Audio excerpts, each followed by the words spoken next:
What's going on YouTube? This is Jim Afanis, aka Viper Magic, and today I want to talk to you about For Honor. Now, this was a game that was announced at E3 2015 by our good friends at Ubisoft. When they're not tanking the Assassin's Creed franchise, they're actually making something really cool behind the scenes. And this game is called For Honor. Now, I talked about it during my E3 video that I did with my wife a couple months ago. If you haven't checked that out, please do so. That was when we talked about all of Ubisoft, but I'm just going to focus in on one little piece, this game. So, what I like about this game, from what I've seen, is that it is very combat intensive. And it is a 4 versus 4 multiplayer hybrid Dynasty Warriors half one-on-one combat type game. They've announced so far that you can play with knights or samurai or Vikings that each probably have very similar playstyles. The objective is really simple: to win. It's traditional conquest, so in the videos that I have seen, there are 3 points in each map, and if you run into a point uncontested, you immediately get some points and own it. You get points every second, which ticks up to a meter, and then after, I believe, a certain time when the meter is filled, whether it be 1,000 points, 10,000 points, whatever, the game is over.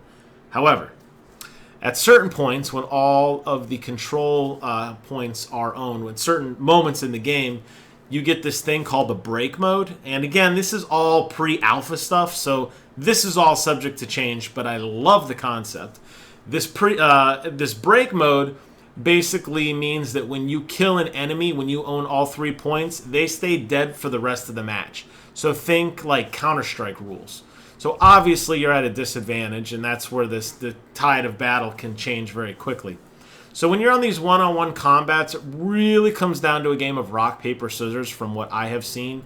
It looks like when you go one-on-one, your interface changes, and you have to block either up, down, or left. And use it. It looks like the right trigger. You kind of put a direction, and your guy will block or whatever. The enemy will choose a direction to attack you by, and obviously, very similar to what I've seen in Skyward Sword, for example. If an enemy is blocking like this and you cut down this way, you score a hit. If they're like this and you attack, it's blocked. Pretty easy stuff, right? I think there's light attacks and heavy attacks, which probably have something to do with attack speed and overall damage of a connected hit.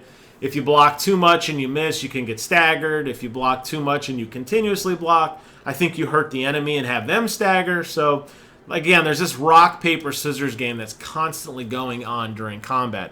But it just looks really, really cool. And I think what's so neat is that there's really no game like this. If you think of traditional multiplayer deathmatch, it usually involves guns. And games like Call of Duty and Battlefield obviously rise to the top. If you were a little old timer like me, Counter-Strike was your game, or Team Fortress was your game. Then you have games like Street Fighter, which is just one-on-one combat, or Mortal Kombat, which is one-on-one combat. And then you have games like Rocket League, which is amazing because there's nothing like it. And that's what makes For Honor so cool. Is yes, you have the Dynasty Warrior hack and slash game. Hyrule Warrior Hybrid obviously comes from Dynasty Warriors, where it's you versus an army of just really dumb AI. And they do have the dumb AI in this game, like Titanfall almost, the creeps that just are basically filler, because again, it's 4-on-4, so the rest of this battlefield is filled with little peons that you can hit for like 1 point, which isn't really much of anything in the game. Probably has something to do with charging your meters. There looked like there was ultimate moves, like you can call down a catapult to like one-shot an enemy, or different kinds of weapons you can call in that would like help you for like a short boost of time, like a perk or something. And they call those feats in the game. You have different feats, like killing an enemy on their capture point, or 2-on-1, or winning a 2-on-1, or whatever. Anyways, there's really nothing like this, and I think that's what makes it so exciting. So it's that part Hyrule Warrior, Dynasty Warrior, part one-on-one combat, and there's been no release date. Again, it's in pre-alpha. I signed up for the alpha the second I saw it. I fell in love with it. I think this is a game to watch. I think this is one that, when it starts to probably gain some traction, maybe in the next year or so, maybe you'll see a 2017 release. I'm hopeful for 2016, but who knows. I think you're going to see a lot of good things come from this. So just do some internet sleuthing.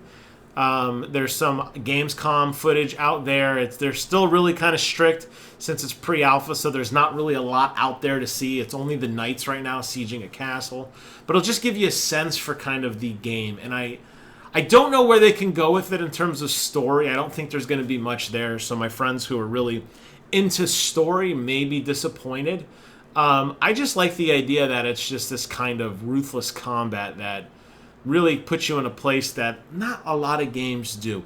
And I know a lot of you are going to say, but Jim, Chivalry exists, and there's some other like cheap kind of Steam clones that are currently out in the market right now.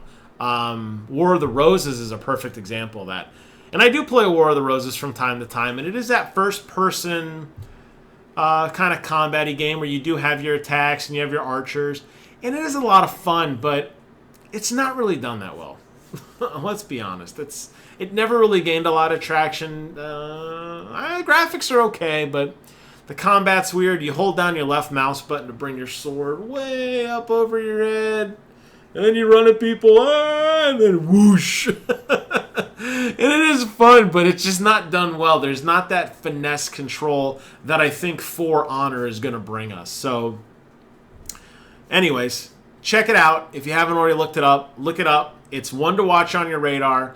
As we approach the holiday this year, I know it's going to get swept to the side when Metal Gear comes out, when Mario Maker comes out, and Fallout 4 comes out, and my graphics card can't get here soon enough. I'll be ready, though. I just picked up some other games for PlayStation Plus. I'll talk about those later. So, again, probably For Honor is going to shift off the frame. Oh, okay, there it goes. But when it comes back next year, be ready. And mark my words, this game is going to be a surefire, bona fide hit.